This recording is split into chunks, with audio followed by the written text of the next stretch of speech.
Hey beautiful people, this video is about high-functioning cross-functional teams. It's never easy, but relatively speaking, it's easier to build fully intact local high-functioning team that all report to you. It's a great starting point, but as you start looking at projects that are bigger and require more cross-functional coordination or more global coordination, there are other factors that you need to also start taking into account and really build for yourself an understanding of what high-functioning cross-functional teams actually look like.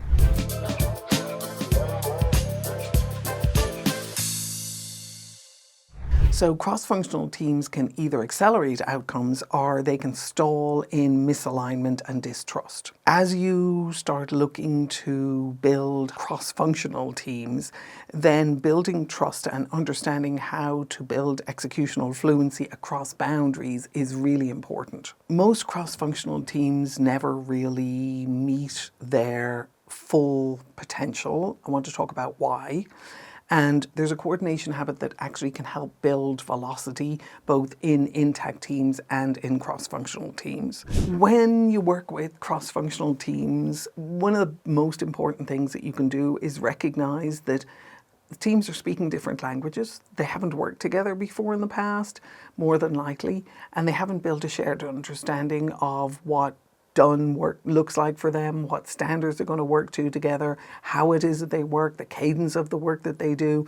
So I've done a fair amount of work in the mergers and acquisitions space, and what I've seen, and that's an extreme example of different cultures coming together, different standards, different ways of working, different expectations. And what I've seen consistently is without taking the time to build that shared language and do it in a way that is not theoretical but is highly practical, the teams really struggle to be able to reach their potential and deliver the full value of their capability over time. So when we talk about high-functioning cross-functional teams, the most important thing you can do is you start beginning to build a shared language.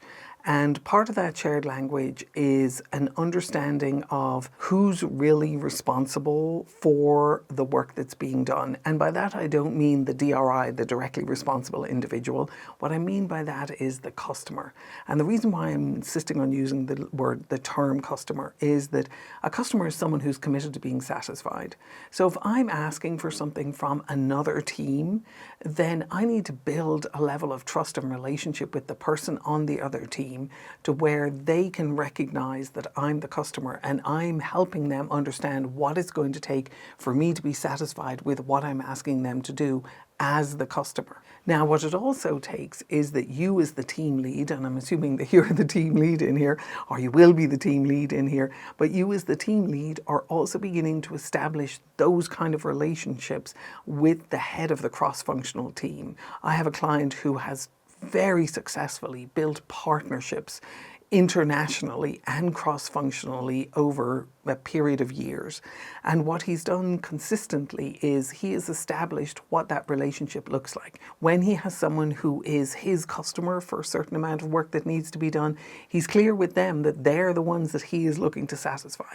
When he's the customer for work that he's asking them to do, he's clear with them that he's the customer. That understanding, not of who is responsible, because obviously the customer is responsible, but so is the performer. That understanding of who the customer is and who's the person who's able to declare the standards and declare the satisfaction, and understanding that that's something that actually gets built together by the customer and the person who's doing the work, which is the performer. Once you understand that that actually gets co-invented or co-created together, now what you're doing is you're building an opportunity not only to be able to establish an understanding of what the roles are, but the respective roles are, but also to be able to build trust over a long period of time. The kind of partnerships that deliver incredible value to organizations are ones that are built on those principles. If they're built exclusively on hierarchy, what happens is you miss the opportunity to actually be able to do that meeting of the minds, that shared understanding, that common language, that deep respect for each other's differences, but also for each other's deep knowledge in different areas. As I've mentioned in multiple other videos, our depth of knowledge and understanding and the diversity and complexity of that knowledge and understanding has grown exponentially in the last few decades. And so what it means is we're always more than likely sitting across the table from someone who has a knowledge of something that we ourselves don't understand. We have enough of an understanding to know where it fits into the flow of the work that needs to be done, but we're never going to have the same in-depth understanding that they do. If we can create an environment where people can co-invent together, then we create an environment where we're leveraging people's intelligence, and that ability to be able to have mutual respect is an absolute cornerstone of cross-functional collaboration and high-functioning cross-functional teams. So as you understand what high-functioning cross-functional teams are, and you understand that the ability to be able to identify who's the customer for what elements of work back and forth between the teams, what you'll start seeing is that once you get agreement at the higher levels, so between you as the team lead and the other person who's the team lead on the other side as to what it is that you are committing to do together and for each other, you'll start seeing that that now has a cascading effect down across the team. Inside your team, you're bringing back a commitment that you've made to the person on the other cross-functional team, and you're asking for that to be executed on. You can execute on that in the same way and teach your people how to be able to be customers for their counterparts on the other teams, and how their counterparts on the other teams are sometimes their customers for work that needs to be done. So what I found over the years is that this simple model, which allows us to be able to start building a framework for execution, allows us to understand the execution layer, allows us to be able to really see how we build relationships of trust that allow for a high level of co-invention, allows us to be able to create context for people and make meaning and make sense for people, which is absolutely critical and even more critical in cross-functional environments. It allows us to be able to see these elements as components of an execution layer that we can leverage to be able to produce high-functioning cross-functional teams and to be able to work effectively together to deliver on what we've committed to together to some higher level customer inside our own organizations. I have a white paper that I think will be valuable for you as you start building out your execution framework and you start understanding this execution layer that is ticking way below the surface and that you don't necessarily have language for yet. But as you build your capacity to have language for this, you can begin to start seeing the execution layer.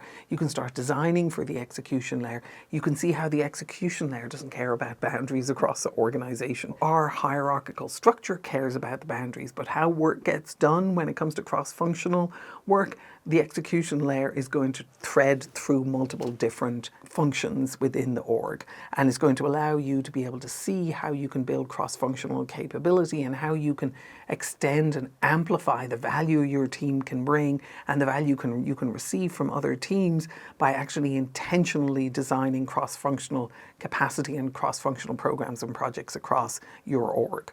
I've written a white paper on it. It's called Execution by Design. It introduces you to these frameworks. It gives you examples. It shows you some of the problems it's trying to solve. It shows you some of the breakdowns that happen when we don't have a powerful execution layer. There's a link to it down in the comments below. There's also a link to it on my website, which is a free resource for you. It's under www.jenniferkenny.com/execution.